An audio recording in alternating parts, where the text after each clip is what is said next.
Ibudiyeno si ajire Ugochi na-aga n'iru. Biko ka anyị gbakọ kịta wee kelee Eze-ANA Ugochi Eze-ANA Ugochi tubelu.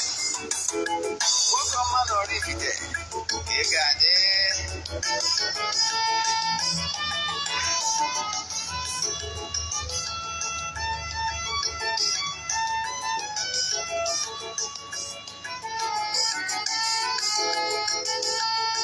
Ọdịnala bụ eziokwu, ọdịnala bụ ụzọ ndụ.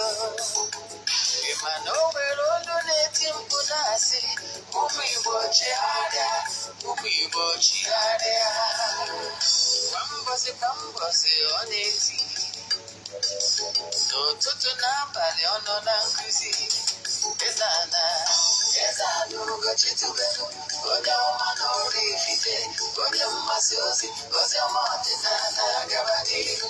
Eze-ANA Ugochi tubelu, onye mmanye je eme ọnụ. Ọdịnala bụ ụzọ ndụ gaba n'ihu.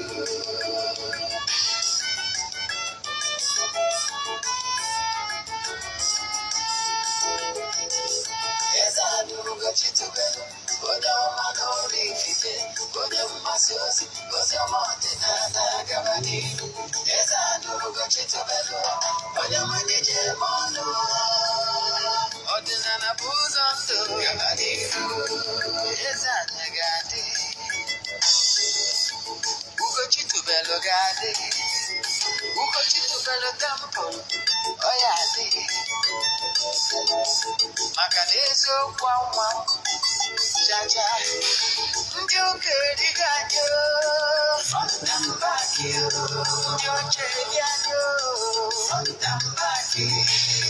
Fọdụ asị kara aka ghọrọ ụmụ Igbo si anyị rapụ nke anyị na nke fa ka mma. Buru Baịbụl bịa, akwụkwọ akụkọ wepekwa chọọchị fa, obodo ụka bịakwa. Mana Ugochi tubelu ekweghị ekwe. Eze-ANA sị na ọma mpe, ọdịnala amanwụ chacha. Oge ọbụla ọ na-eti, ọ nọ na nkuzi. Chukwu abịa ma gbaa gị ume, ọdịnala ya dị. Eze-ANA Ugochi tubelu, onye ọma na oraifite, onye mmasị ozi ọma ọdịnala gaba n'ihu. Eze-ANA Ugochi tubelu, onye mmanye je eme ọnụ. Ọdịnala bụ ụzọ ndụ gaba n'ihu. Eze-ANA Ugochi tubelu, onye ọma na oraifite, onye mmasị ozi ọma ọdịnala gaba n'ihu. Eze-ANA Ugochi tubelu, onye mmanye je eme ọnụ. Ọdịnala ya dị gaba n'ihu. Eze-ANA Ugochi tubelu, onye ọma na oraifite, onye mmasị ozi ọma ọdịnala gaba n'ihu. Eze-ANA Ugochi tubelu, onye mmanye je eme ọnụ. Ugochi tubelu temple gaba n'ihu. Eze-ANA Ugochi tubelu, onye ọma na oraifite, onye mmasị ozi ọma ọdịnala gaba n'ihu. Eze-ANA Ugochi tubelu, onye mmanye je eme ọnụ. Chukwu gozie gị Eze-ANA gaba n'ihu.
Chinyere m ọkalaka anatago m na be papa m anatago m Omenala siri ike anatago m na be papa m anatago m Chinyere m ọkalaka anatago m na be papa m anatago m Omenala siri ike ihe siri ike n'ụwa akpọwa papa m onye nwe ahụ n'ụwa akpọwa papa m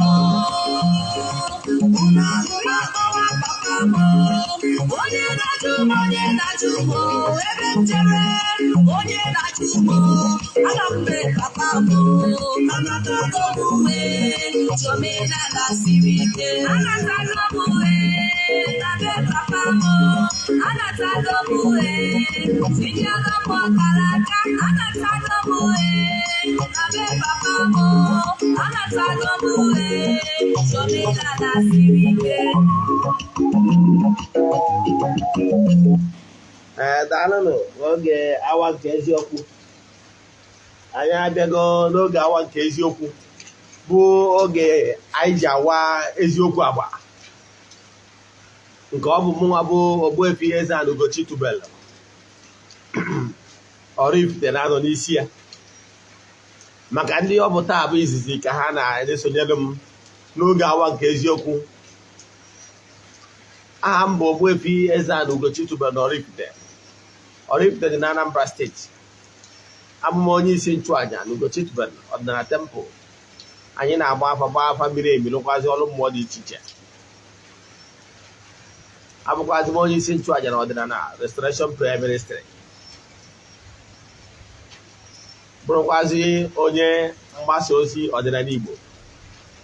Ya bụ egwu ị nụrụ bụ egwu eji akwalite oge ọdịnala Igbo nke ọ bụ ndị ngalaba na-afụ maka mgbasa ozi ọdịnala Igbo maka na anyị kwadosiri ike ụlọ amụrịta anyị si kwado anyị kwadosiri ike n'ịgbasa ozi ọdịnala mee ka ndị mmadụ marụ na ọdịnala bụ ụzọ ndụ ọdịnala bụ nke anyị kama na-enwere conspiracy enwere serious conspiracy against ọdịnala Igbo in order to keep on enslaving we Africans. Ọ bụrụ na ị nwere ajụjụ na nkụzi njibia maka ebe taa ya na nkụzi nkụzigoro mgbe gara aga n'ihe gbasara ọdịnala Igbo, or you have any question whatsoever concerning ọdịnala Igbo, feel free to chat me. Or you need spiritual help, chat me on WhatsApp 0805 78 37 672. I call again 0805 78 37 672. Isiokwu anyị, our today's lecture, the topic of the lecture is the importance of notifying your ancestors, your chonyowa, your Ezumezu, before embarking on any journey.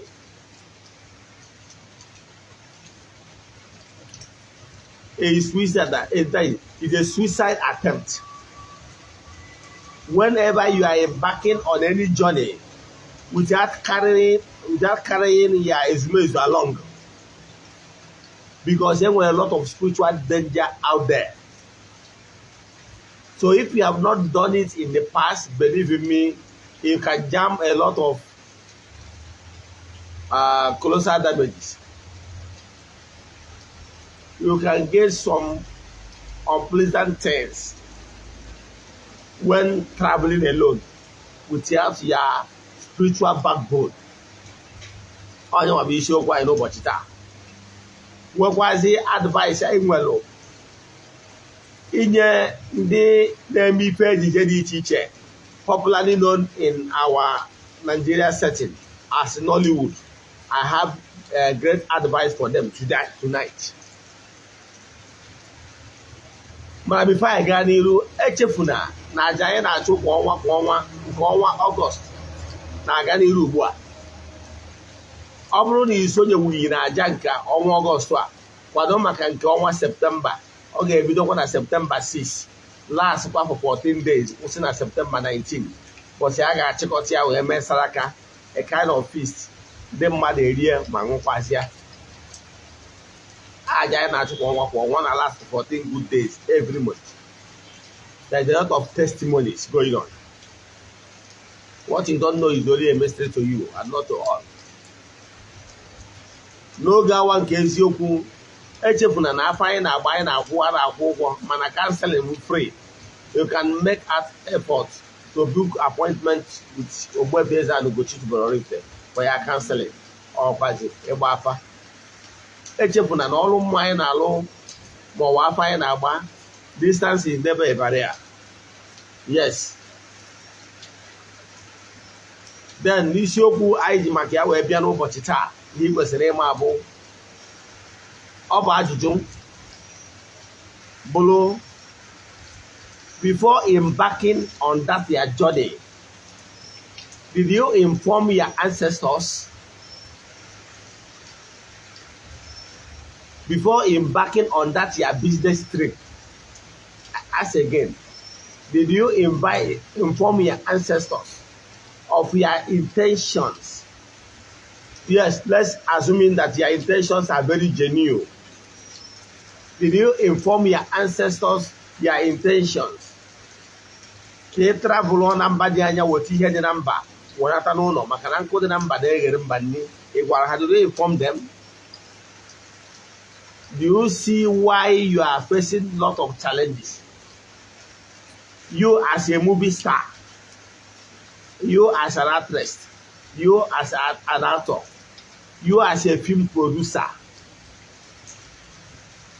before embarking on that allegorical story, before embarking on that your story of make believe, before embarking on that your profession that puts food on your table,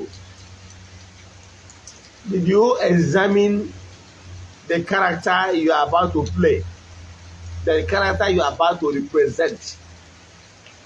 Did you inform your Ezumezu and your ancestors why you are about to play that character? You about to know what is going on in Nollywood.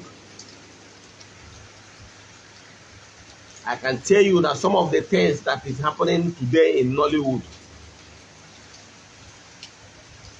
Ajụ wee na-eri butelu ọtụtụ mgbe arịagharịa wee na-anwụ. There is some certain things ị kwesịrị ime, like putting the right peg in the right hole.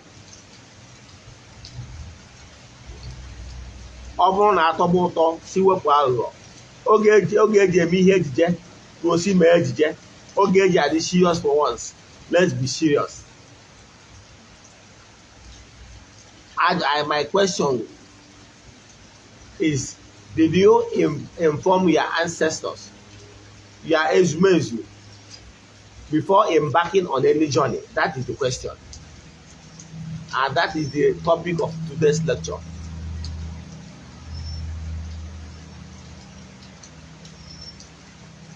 Do you know that why you are not being successful in all your, despite your efforts, is because you refuse out of your own ignorance, or because a lack of knowledge, or maybe you are, or both, or you are clueless, is responsible for what you are passing through.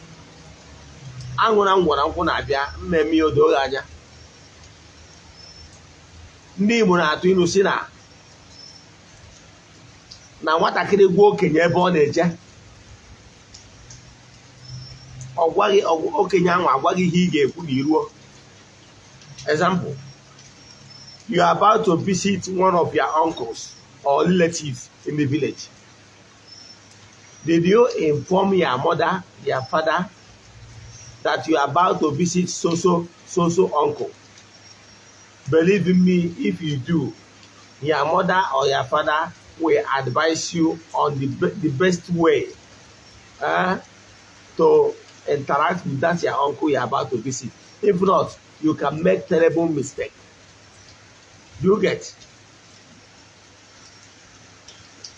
what I'm telling you is that you can get no well, even if you like climb the iroko tree, you will not see it. Igbos normally use those things as adage. Asị ndị Igbo asị na ilu Igbo bụ mmanụ Igbo ji eri okwu. Ịghọtara ya? Ndị Igbo tụkwa ilu sị na nwatakịrị nna ya dụnyere ori ma ọ bụ dụnyere ụgwọ. Let me use this second one. Nwatakịrị nna ya dụnyere ụgwọ. Your father sent you to go and draw debt. Na-eji ụkwụ agbawa ụzọ. You know why? Because your father sent you. You are going with authority, higher authority. That's what it means. I know sometimes you to hear this adage, but you don't understand the real meaning. The real meaning, boom, if your father sent you, there is this extra horsepower that is following you because you know who sent you. You understand? Uh-huh. So what am I saying? What I'm saying today is that one, for you to add some force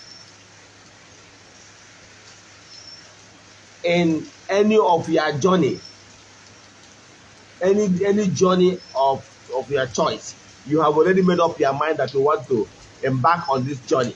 My question is, did you inform your ancestors before embarking on such a journey? Don't you know that if you inform them, they will give you some moral advice, some moral support in order for you to succeed massively? Do you know?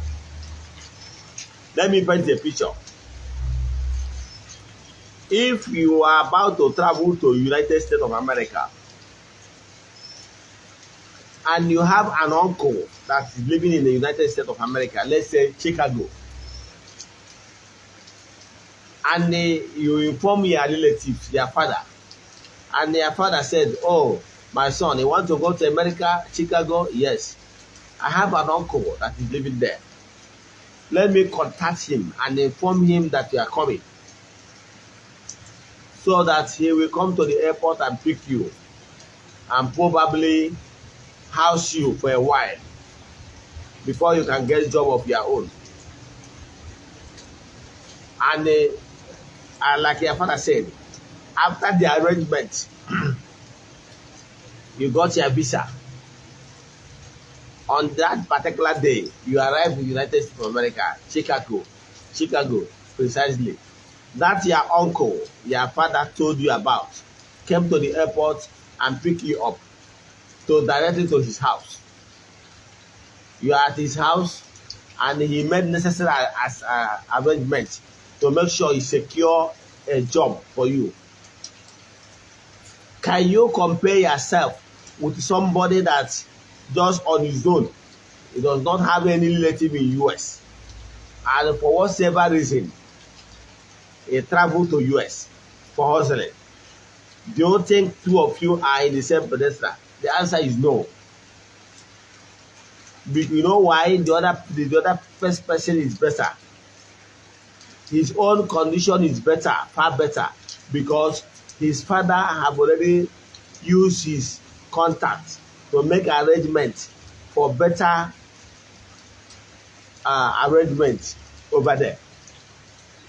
Do you know that in every city, every town has entities of powers, each year's ancestors that oversees that community or that city? Do you know?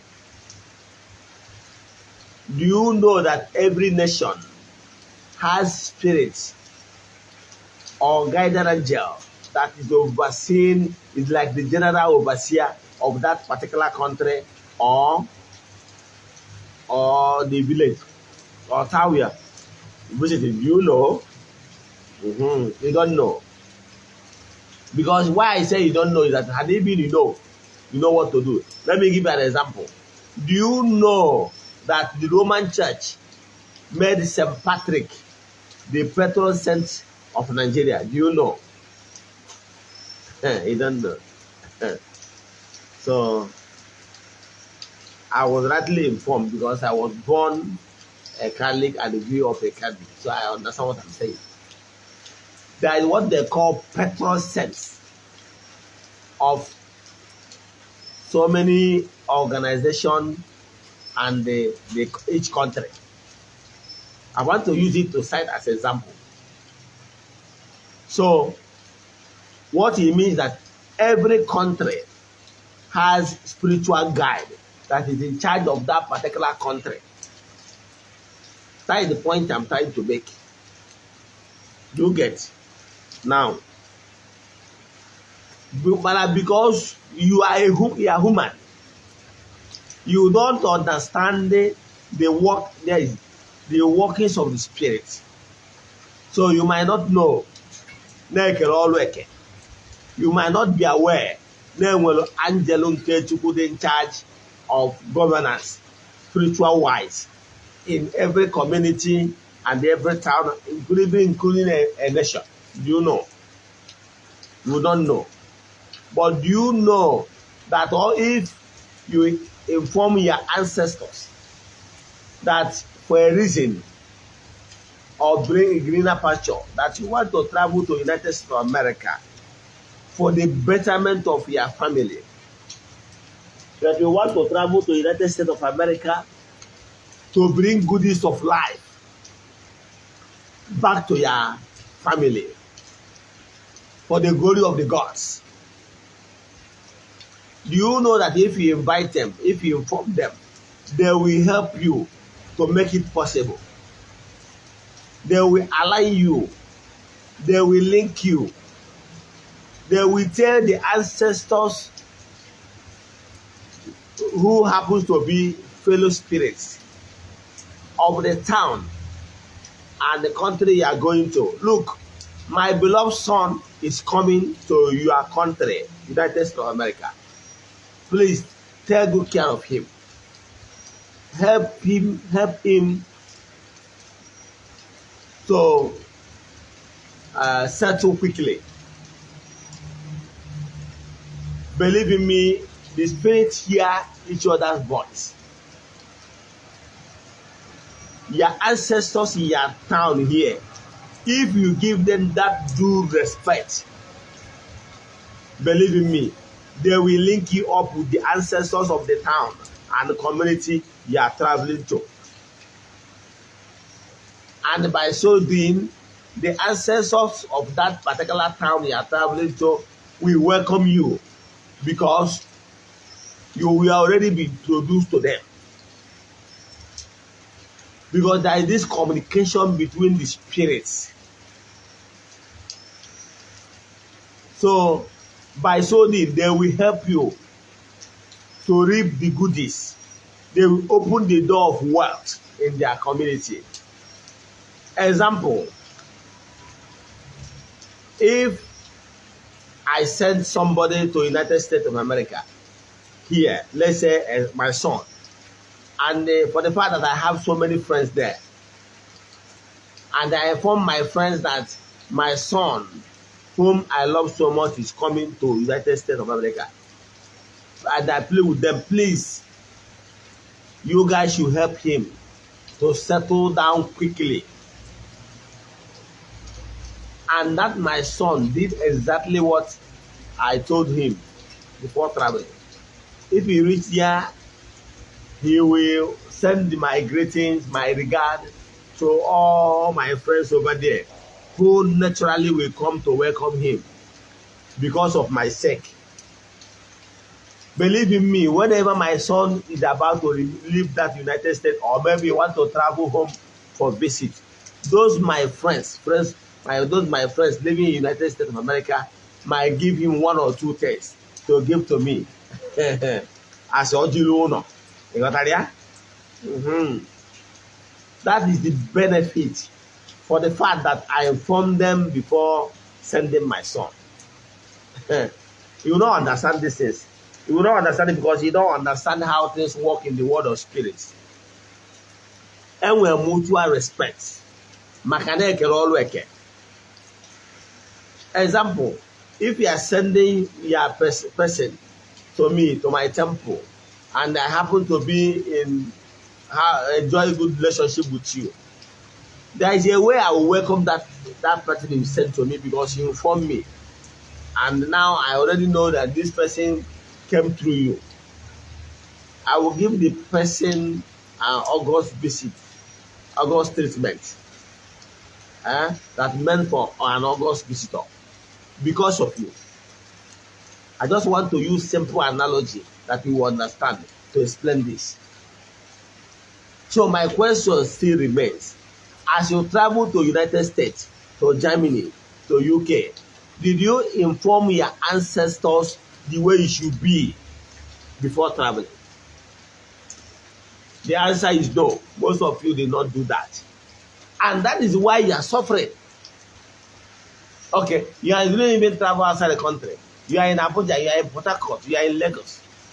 Did you talk to the Aja and Abenage, your ancestors, by telling them that, look, did you tell your ancestors Ana Yoruba na bendo femano na ndeje mba Lagos ka nje woti ihe ọma na ebe ahụ nwere no n'ọkwa business azụmahịa ka nji maka ewe je n'ọkwa ọrụ aka ka nji maka ewe je n'ọkwa nka n'ọkwa ọnwụ nke ọzọ ka nji maka eje biko no kwenu ka iru ọma kpọm meenụ ka akụrụgo obodo a rubere m isi. Men will introduce to the entities of powers in that town. Men will introduce to the children over there. Can the door or the door of wealth in that particular community, let them open for me. Kakurubati over there somna. Did you tell them? Did you tell them? The answer is no. And for the fact that he didn't tell them, that's why he went when roaming the street in UK or any country of your choice. Because he did not do the right thing. And that is one of the reasons why you are roaming the street without getting your heart desire. For you to get your heart desire, you must do the right thing. But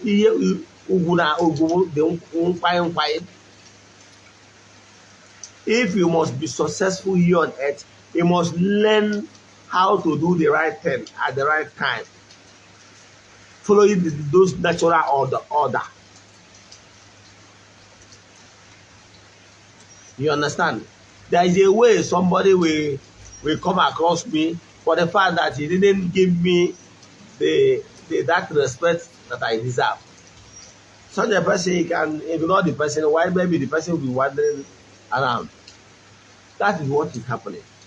Imagine when in the world of spirit. All them reach a quarter. Because the idea DJ only one mother. Emon asina, Imam Madam, Makopu, Etua came Mamos, Mamma. Imagine even your ancestors. But you refuse to inform them before traveling. I know some of you might tell me that they informed their pastor, and their pastor gave them anointing oil, or anoint them, or pray in Jesus' name before they travel. You understand? Because the person, the pastor that is praying to you, has no blood relative with you. He does not share the same spiritual bonding with you. And the name is saying the prayer with does not gel with your blood relative, because that thing you are calling yourself. The she over there when they joke, the way they do at the hammer, they want for the because you do not follow the right channel. So for you to be successful, because we are talking about each year and the entities of powers, nobody see. Magananko the number they if we say carry your own their entities of powers, each year is more so sinabono. Or how I book and dig the one door they call the number of teenager. You got So I know you have made mistake, yes. In obodo dị anya, ọ bụrụ na and ụfọdụ n'ime gị nọ ebe tere aka na ị nwere ike ratify we as we are talking right now.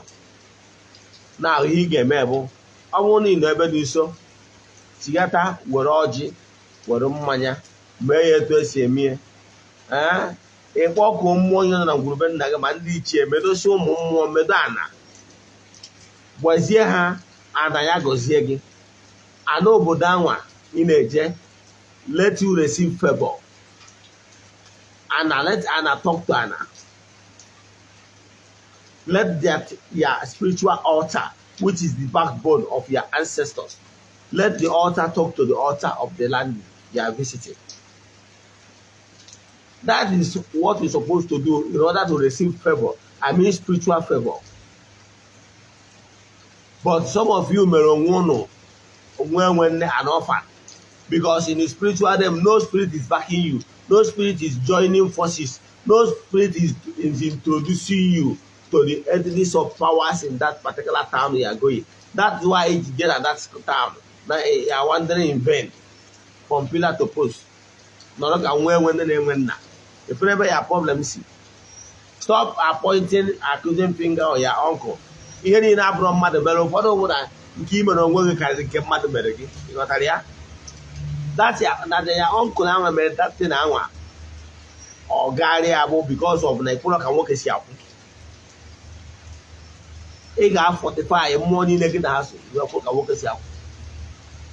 Maka onye kpọọ ọbịa ya kpọkọrọ agbata obi were gbaa ahịhịa. Ị kwadoro chi gị maka na ndị Igbo tụrụ isi na onye ekwe chi ya ekwe.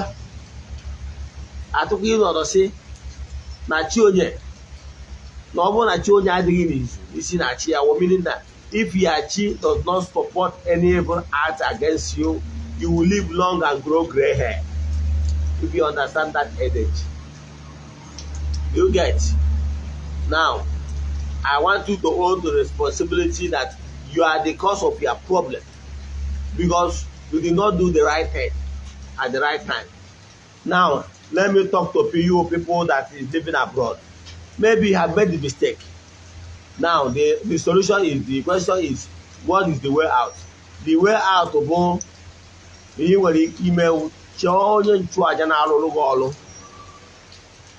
So, the Bamarania go make a peace, go bridge that gap by presenting your case before your own ancestors.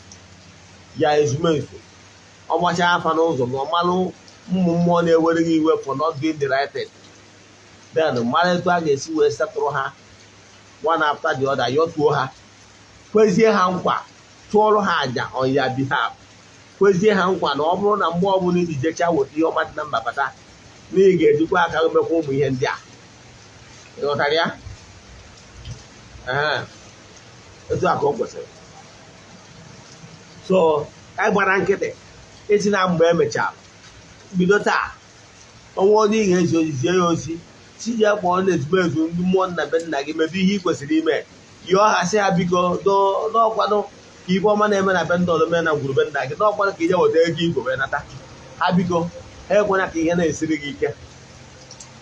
Email of my can tell you the email young brother email of my a better mother beggar drew ya or go off my you will start seeing changes. God don't tell you Makiabo Makande na in on a profession. I am an ego kenacho. Yes. Mana otutuni mono. And you go tia can do when I see a boki. You got area? Okay. Let me give you an example what is spending me so much. Do you know that the same do Okanyariama Bonde Bia colonize we Africans, especially in Igbo? Emmanuel the same the Anyaria, small of Fumba, Matori Papa. Emmanuel Hama colonized in the China, colonized in India. Emma.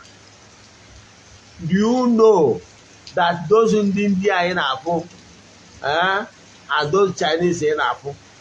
Na apostle ha na gara akuziri ha CRK na their school curriculum. You know.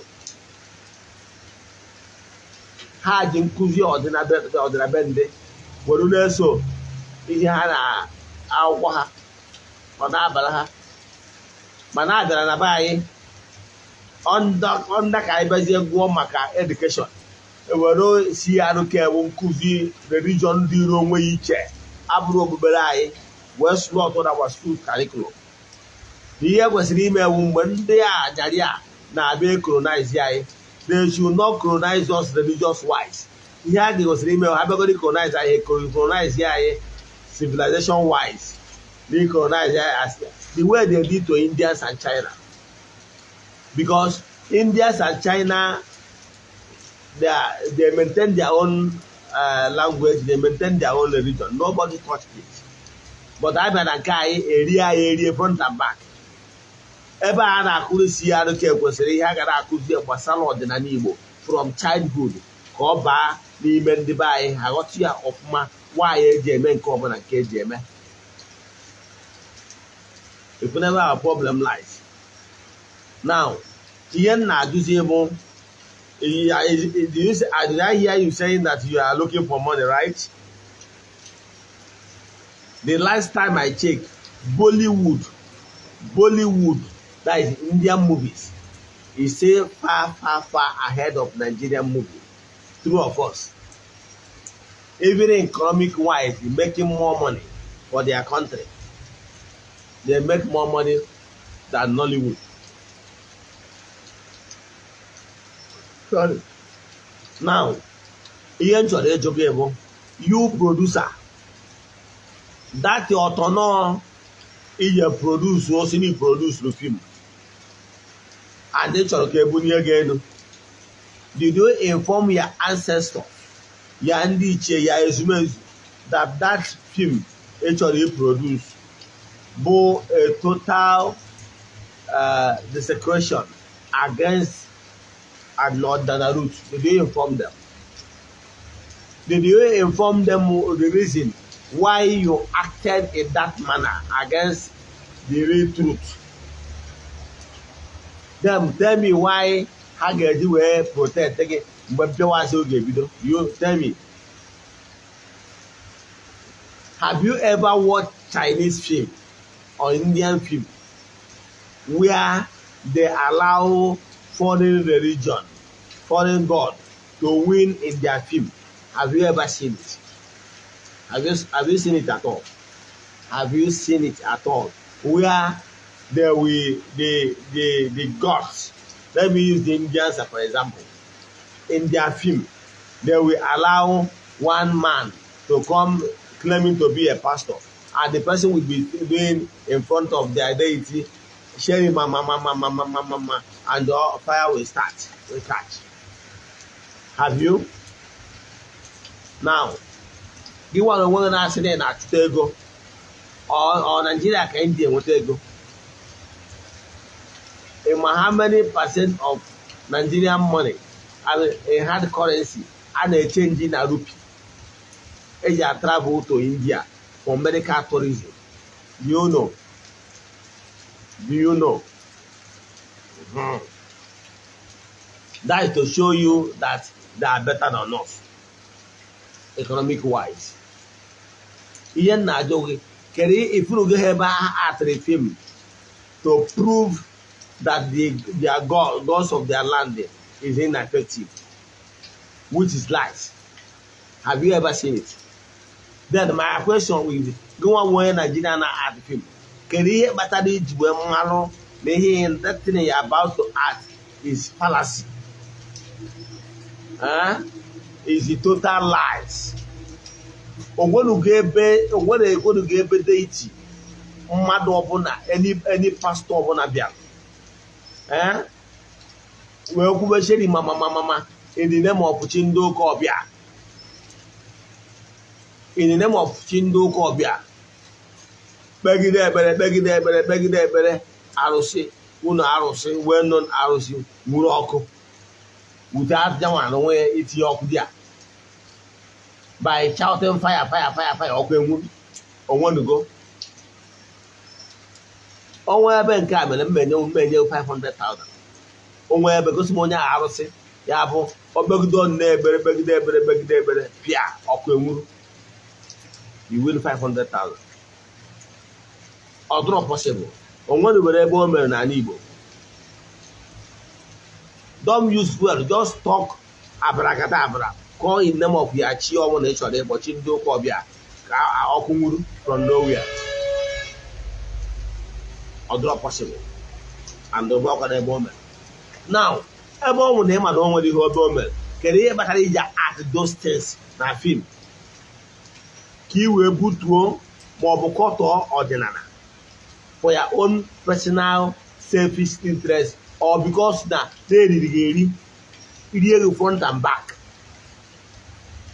Yes, only I really magana. Only I'm okay, where no way can go. Opekara Mamma way can go for Quesio. As you know, I'm a Brima Paga Mandi of Quesio. You will become one of you follow the Gafa Nugget. That's what happened. Notanya, in one of Mabo, where Gafa Nugget. Oh, Gumabiana or Bangkok. 1 year better on the ancestors. Nandi Chie, there's Ezumezu, Ama Doyazo, na time of living. I am not worried the rate of on and the calamities that was the Nigerian Nollywood. I am not worried. If you are not worried, myself, I'm worried.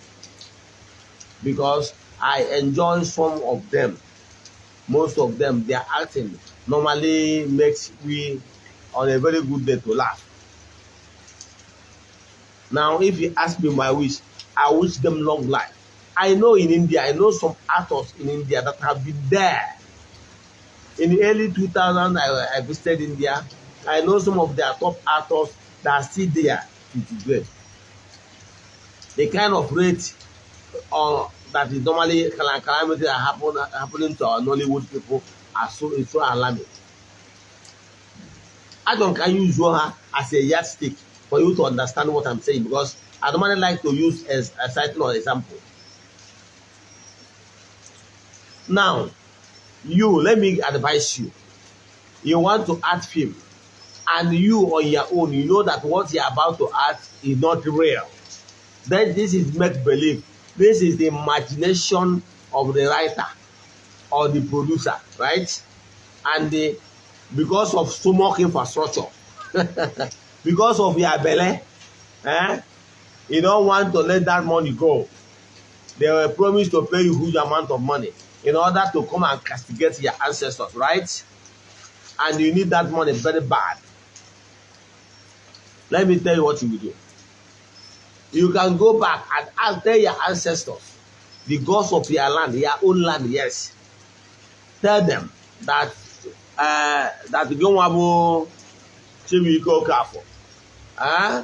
Nature Kenya art film Abures Yoku. But because of stomach infrastructure, nature hit that by Omogini. Now, Kebes Yoku, I bought about to art Abrore. Mano, Kebali Hago, he man. Not he that at his own of me. A watch after 2 hours. He joined at the Obodari other women I want to know. I know Bodan here at the water now. More funny mono, wouldn't really funny moon that was at the auto than Miri. And some of the auto nine and that at the Mirima on Obrore. And they did not even get permission. On one case, where see the river goddess. Well, sorry. Because I'm going to come back at the Yabrore.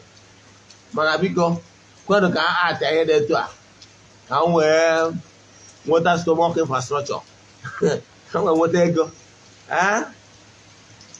Now, if they permit you to go at those things, then you have to pay homage. So, but I can tell you, if you have conscience and have integrity in you, it's not every road that you will take up. Look at, come at this ritual for that chose up. Bruno. Ọnụ aga egbu gị ọ bụrụ ihe ọbụla esi asọ gị bịa art ya asị gị art ya ife mma na ọ bụ you are painting picture to destroy their future and the future of your children, knowing fully well that what you are about to art is lies because of ego. you accept to act such useless role that will mortgage you and mortgage your family eternity. Because do you know that you have misled a lot of people because of that your storyline? You know that you have made a lot of people to believe that what they are acting is real, and they did not care to tell them at the end of the film that, look, this thing you acted is not real. That is just to put money, not to work infrastructure, not just to put money on your table. You just food. And what is on no business, not the whole of you know. The here art to Babro real, the here not hustling in them.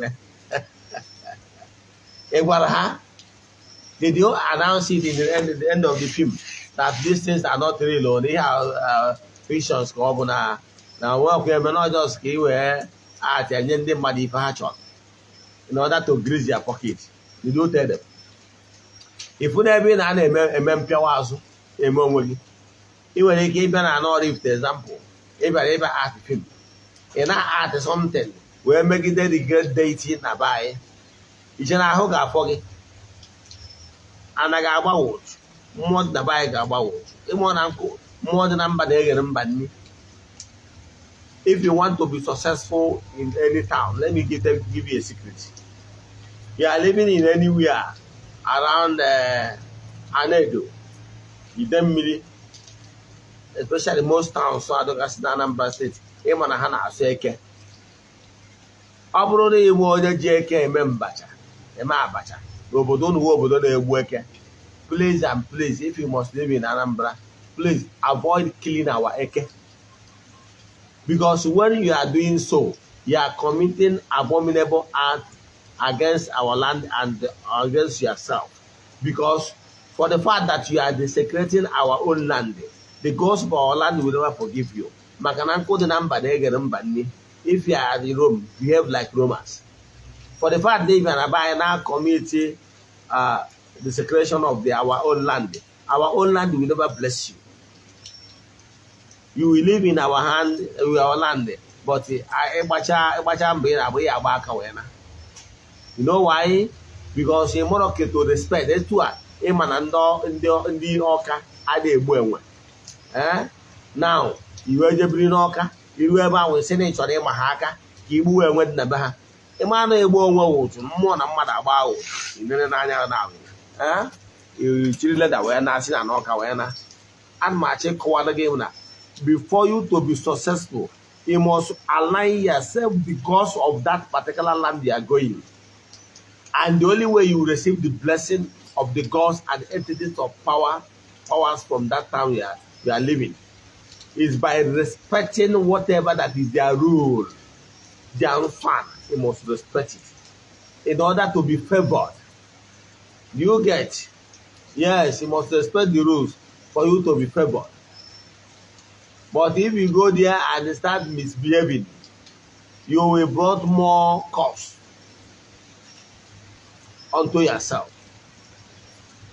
So what I'm telling you is that, overall, for any reason, you did not inform your ancestors before embarking on any business trip, anything for you to earn money. My dear, you are making terrible mistakes. I have told you what to do if you have done the mistake in the past. But let me warn you of some of you that are into Nigerian movie. I pity most of you.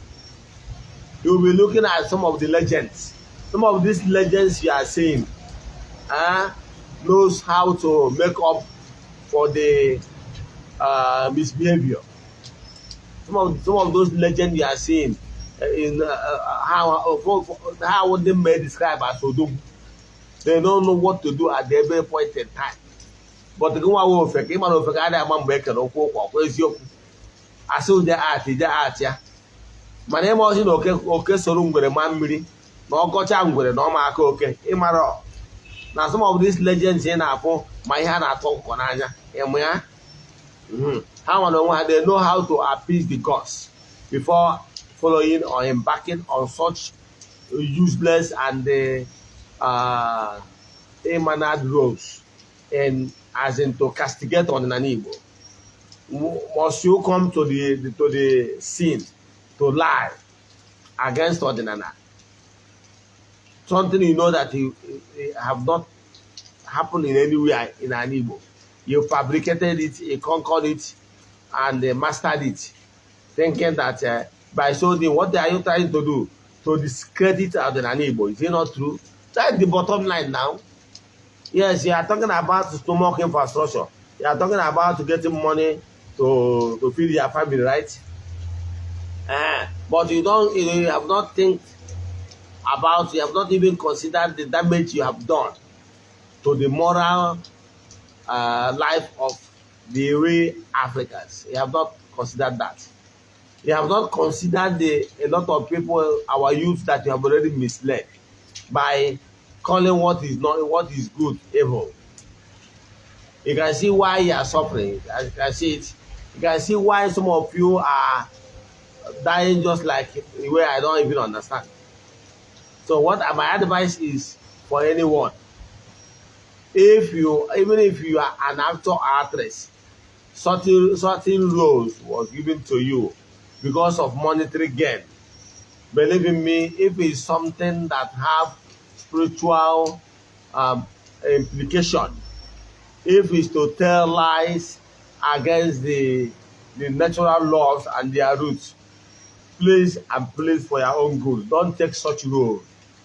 Makando gị ịghọtara ya? Maka na agbacha egwu ọ na-arụ ukwu, ọ bụrụ ụbọchị nwatakịrị ghafuru mmanụ ka a na-apịa ịtarị, kama na ụbọchị nwatakịrị ghafuru ọ bụrụ ụbọchị ọ ghafuru mmanụ ka a na-apịa ịtarị, mana ụbọchị ọ ghafuru ogunakwụ, that aspect, that part of that during the this palm oil processing, there is what is called ogunakwụ. Those ones that are almost like useless, they normally pour it.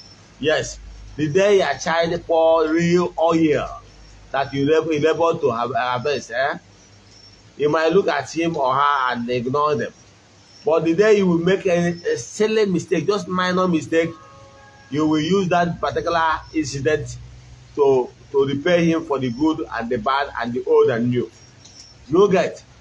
So I will advise you to desist from taking such road. Any road that you know that the intention of the writer of that particular script is to belittle Ordinana, is to tell lies, and the primary intention is to deceive people that what is not happening will happen. Then please don't take such road. Makandoge. Because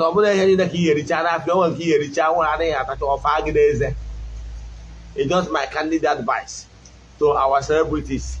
I love you all. That's why I decided to give this warning for your own good. What is happening in Nollywood, I'm not so happy about it. But I will advise you guys to desist from such act. Now, if for any reason there is a cogent reason why you must act, please seek permission from the gods. If they will, and present that your so-called reason to them, that this is the reason why you want to act that role. If they permit you, so be it. If they say no, please don't indulge yourself. Makandoge. You know that? Then make sure that you carry your ancestors along before you take any major decision. You know why? If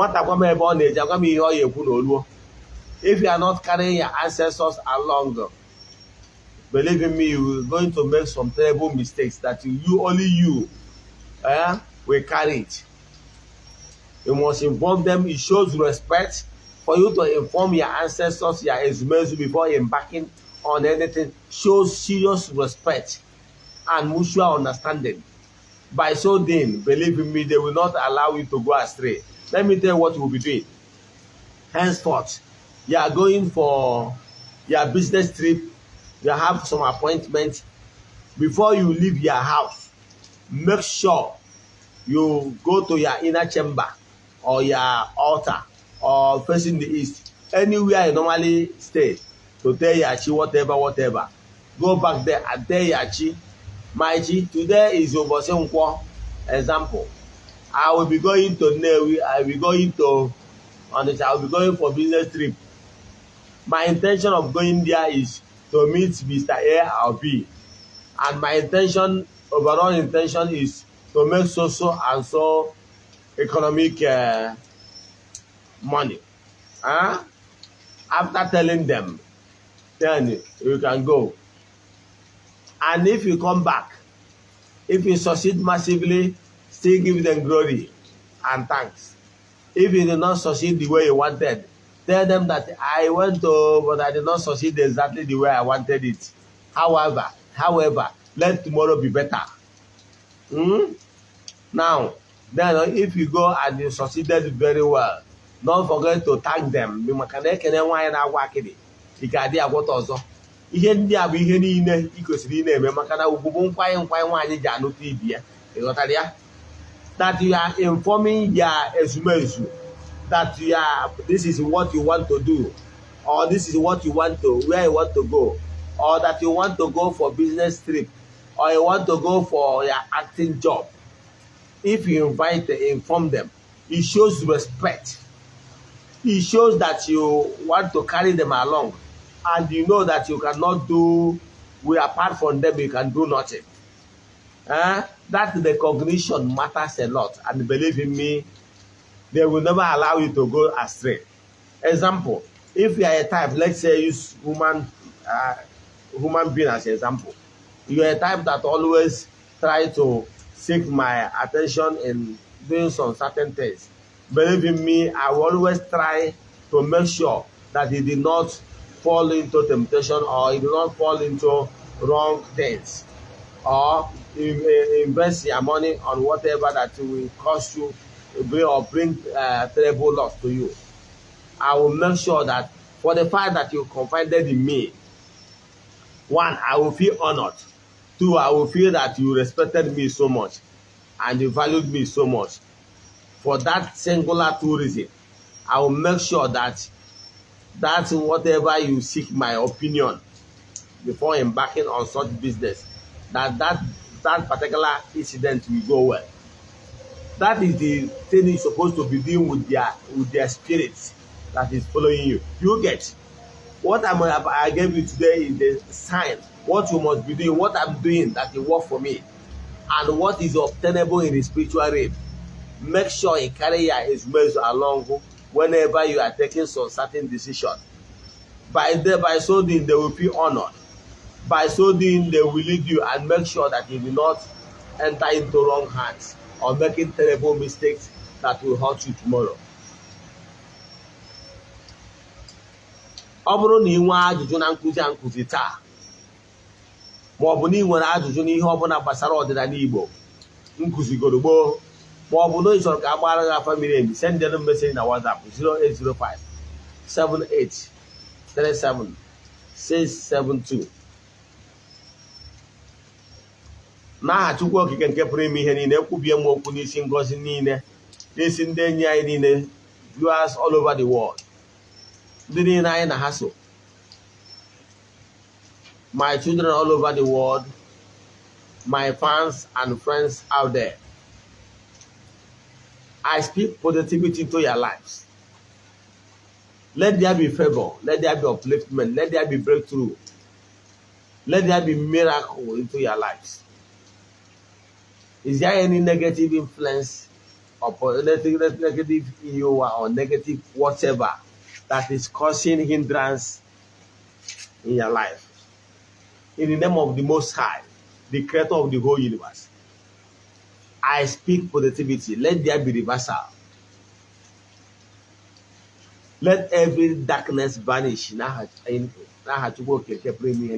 there be new order. So shall it be. Whether you are in the east or in the west or in the north, in the south, distance will never be a barrier. N'aha Chukwu Okike nke pụrụ ime ihe niile, onye ike niile si n'aka ya abịa. Daalụnụ. Anyị etinyekwa na egwu anyị ji achịkọta n'oge awa nke eziokwu. Anyị sị na ọmaka ga-emere ụnụ.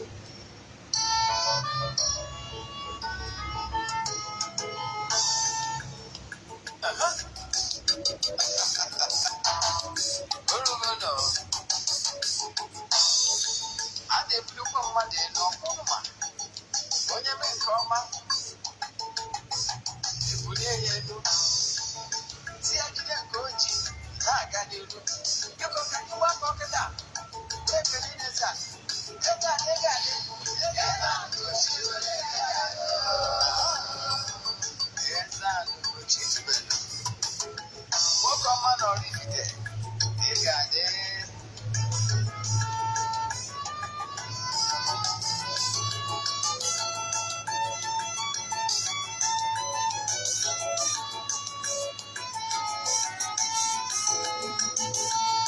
Ọdịnala bụ eziokwu,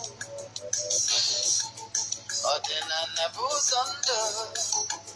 Ị ma na o nwere olu na-eti mkpu na-asị, ụmụ Igbo chigharịa, ụmụ Igbo chigharịa. Kwa mbọsị ọ na-eti, n'ụtụtụ n'abalị ọ nọ na nkụzi. Eze-ana, Eze-ana Ugochi tubelu, onye ọma na oraifite, onye mmasị ozi ọma ọdịnala gaba n'ihu. Eze-ana Ugochi tubelu, onye ọma na-eji eme ọnụ. Ọdịnala bụ ụzọ ndụ gaba n'ihu.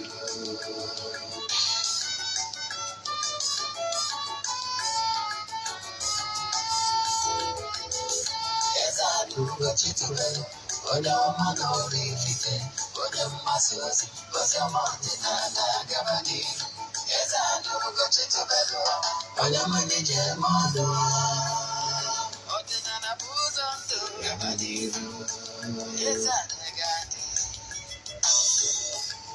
Ugochi tubelu ga-adị, Ugochi tubelu tempo ọ ya adị.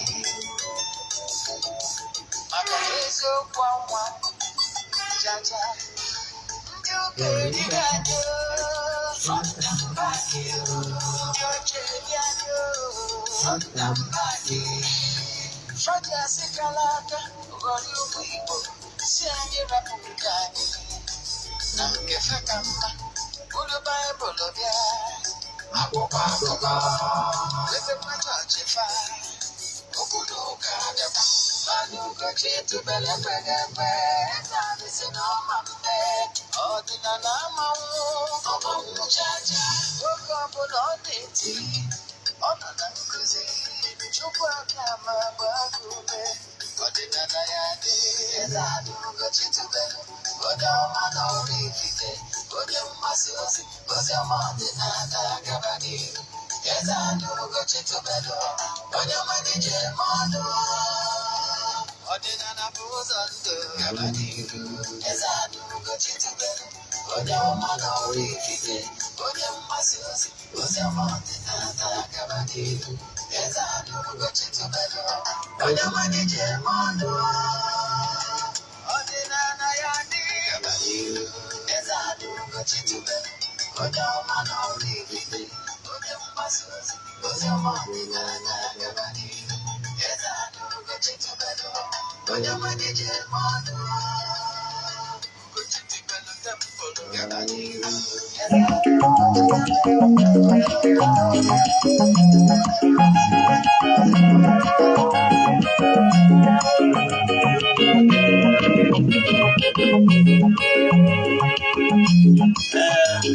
Chi omenala siri ezigbo ike. Ana m akpọkụ ụmụ aja n'Igbo, ụmụ Afrịka, ka anyị chigata n'ọdịnala. Ọdịnala bụ ụzọ ndụ. Ihe ọ bụla ọ dị ka asị ihe esi dị ike, chigata na chigata kọmpochi nke ala nna gị. Ihe na-esi na nke onye akarịa kọmpochi nke ala nna gị, kọsara ya etu o si wee dịrị gị. Na ihe na-esi na nke onye akarịa ndị Igbo na-ekwu okwu wee na-asị, kedu ka o si dị gị gịnị na-akpọ nna gị?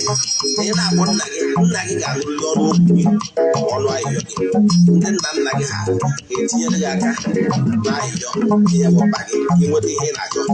Mana mgbe ị hapụrụ chi nke ndị nna nna gị ha, hapụ ya ancestors, wee sịrị na-akpọ chi nke ndị ala ndị ọzọ, ọ bụrụ na ịbụ nne n'ebe na-anụ olu, agụ wee na-agụ nwa gị, agụ wee na-agụ nwa nebo gị, kedu onye ị ga-ebu ụzọ si uru ebinye? Nke bụ eziokwu, ị ga-esi ndị ụzọ binye ndị mmadụ bifo isie ebinye nwa nebo gị. Edu akụ si wee dị.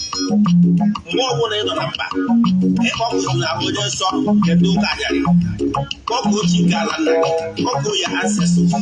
Nke bụ eziokwu na ha ga-ebu ụzọ nụrụ ọrụ akwa gị, maka n'ihi na ịbụ nwa ha n'ime onye arụ ha.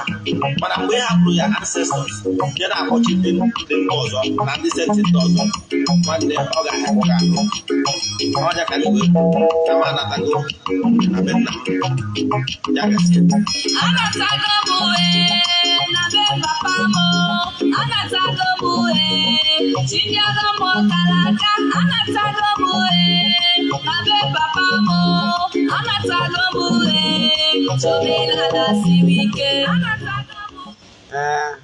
anyị ekele n'ụlọ anyị achịkọta gị ya n'isi njedebe ọ ga-adịkwa n'oge awa